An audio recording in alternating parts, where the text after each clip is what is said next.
이게 한 번 이렇게 터지니까 일파만파 터지더라고요. 끓어도 확 끓고 식을 때 확 얼고. 지혜의 지혜 콘서톡. 이번 주 정말 핫했던 이슈인데요. 자, 무슨 일이 있었는가 한번 볼까요? 아시안컵 기간 중에 선수들이 몸싸움을 벌이는 갈등이 일어났습니다. 아마 그게 요르단전에서 꿈에도 상상하지 않았던 4강전의 완패를 하게 만든 것이 아니냐라고 굉장히 논란이 됐죠. 그러면서 토트넘 스타 손흥민이 한국 대표팀 아시안컵 준결승 전날 저녁 식사 자리에서 동료들과 언쟁을 벌이다가 손가락 탈구 부상을 당했다고 정했다. 그러면서 주장 손흥민이 언짢게 여기고 쓴소리를 하니까 어린 친구들이 이강인을 포함해서 무례하게 이야기를 했다며 순식간에 다툼이 벌어졌고, 이 과정에서 손흥민이 손가락을 심하게 다쳤다. 최근에 마에스트라라는 드라마에 대해서 리뷰를 한 적이 있습니다. 그리고 지휘자가 그렇게까지 중요한가? 이런 거에 대해서 이야기를 했어요. 제가 이 사건에 대해서 논평을 하겠다 이런 건 전혀 아닌데, 축구에는 감독의 역량이 이렇게 중요하다면 오케스트라에서는 지휘자의 리더십이 이렇게 중요하다라는 이해를 잘 시킬 수 있는 때가 또 올까 싶어가지고 준비를 해봤습니다.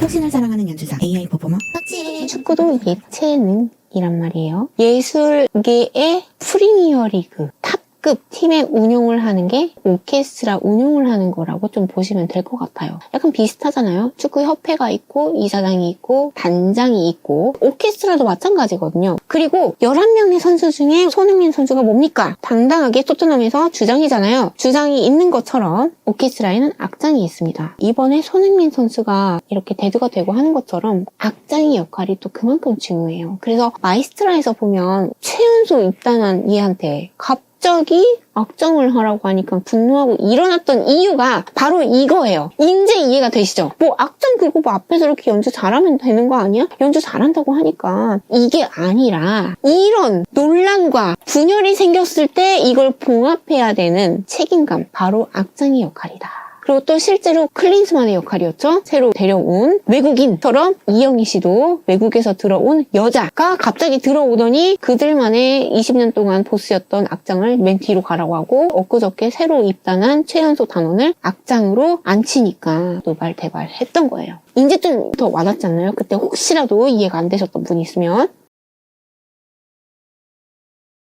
제가 논문을 한번 찾아봤어요. 지휘자의 역할, 역량, 중요성. 프랑스 작곡가가 적은 글이 있어요. 저는 되게 와닿더라고요. 뭐냐면 The Orchestral Conductor Theory of His Art라고 해가지고 이 사람이 쓴 건데, 첫 시작이 이거입니다. 음악은 모든 예술 중에서 가장 엄격한 것으로 보입니다. 중간에 연주자들이 작곡가들의 취지를 파악하지 못하면 많은 사람들이 비판을 한다, 뭐 이런 부분이 있으면서, 하지만 이렇게 나와요. 내 생각에 가장 위협적인 것은 오케스트라 지휘자입니다. 나쁜 연주자는 자신의 부분만 망칠 수 있지만 무능하거나 악의적인 지휘자는 모든 것을 망쳐놓습니다. 가장 훌륭한 오케스트라조차 마비되고 일치성이 없습니다. 팀워크가 안 된다는 거죠. 이러한 지휘 아래에서 연주자는 그들의 열정이 제한당하고 영감이 강제로 땅에 떨어지며 천재적인 사람은 미친 사람이나 바보로 여겨지며, 이런 거죠. 예를 들어 동기부여를 하려고 해도 너 왜 가스라이팅해? 이럴 수 있잖아요. 최근에는 가스라이팅이 너무 그렇게 되니까. 오케스트라에 잘하고 못하고가 적나라하게 탄로나는 지휘자들이 제일 무서워하는 구간들이 있습니다. 어떤 구간일까요? 이런 건데요. 오케스트라가 어려운 거 하는 그런 구간이 아니라요.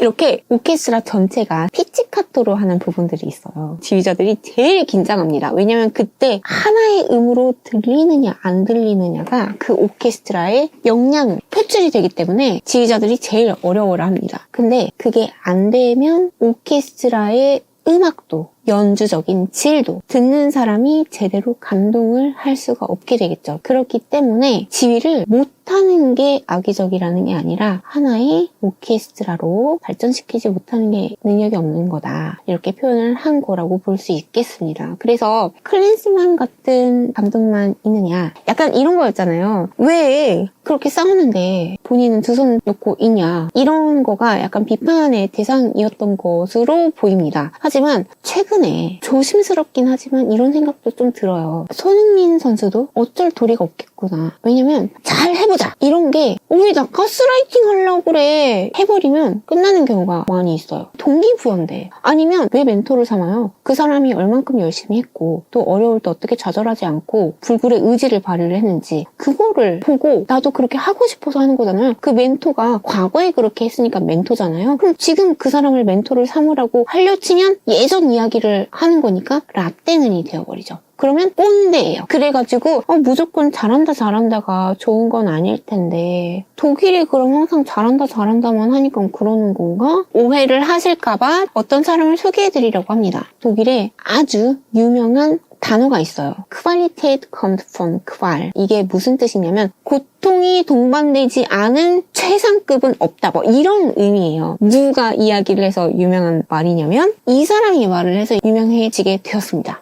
통신을 사랑하는 연주자 AI 퍼포머 이 사람이 축구 선수였어요. 유명한 축구 감독입니다. 이 사람은 진짜 악담도 많았고요. 심지어는 이 사람을 두고 독재자라고까지 대서특필이 되고 그랬었어요. 근데 이 사람은 뚝심 있게 악역을 자처했던 감독이었습니다. 그래서 그 사람이 강력한 규율과 엄격한 훈련을 요구하는 것으로 악명이 자자해요. 그리고 2014년에 잉글랜드 풀럼이라는 곳에 독일인 최초로 프리미어리그의 감독이 된 거였어요. 그래서 독일에서 이 펠릭스 마가시 했던 Qualität kommt von Qual이라는 단어가 많이 인용이 돼요. 아무튼 고통은 무조건 나쁜 것 또는 안위가 무조건 최고고 힘들면 안 해야 되는 거고 무조건 내 위에 있는 사람은 갑질하는 사람이고 이렇게 약간 획일화돼가는 것이 우려스럽게 느껴지는 것 같습니다. 그래서 지금 우리가 한참 이야기를 하고 있는 클린스만 감독조차도 독일이라는 나라가 이렇게 해서 그러느냐 그게 아니라 이 감독이 온 나라 조차도 최고의 감독 중에 하나로 일컬어졌던 펠릭스 마갓이라는 사람은 본인이 악역을 자처했다. 고문장이라고 불릴 정도로 철저하게 훈련시키고 그래서 이런 파장이 일었을 때 다시 한번 가스라이팅이라는 단어가 무조건 갑질한다라는 게 아니라 최근에는 을질도 되게 많은 것 같거든요. 이런 거에 대해서 다시 한번 사회적으로 논의가 되어져야 하는 때가 아닌가 하는 생각이 들었습니다. 그리고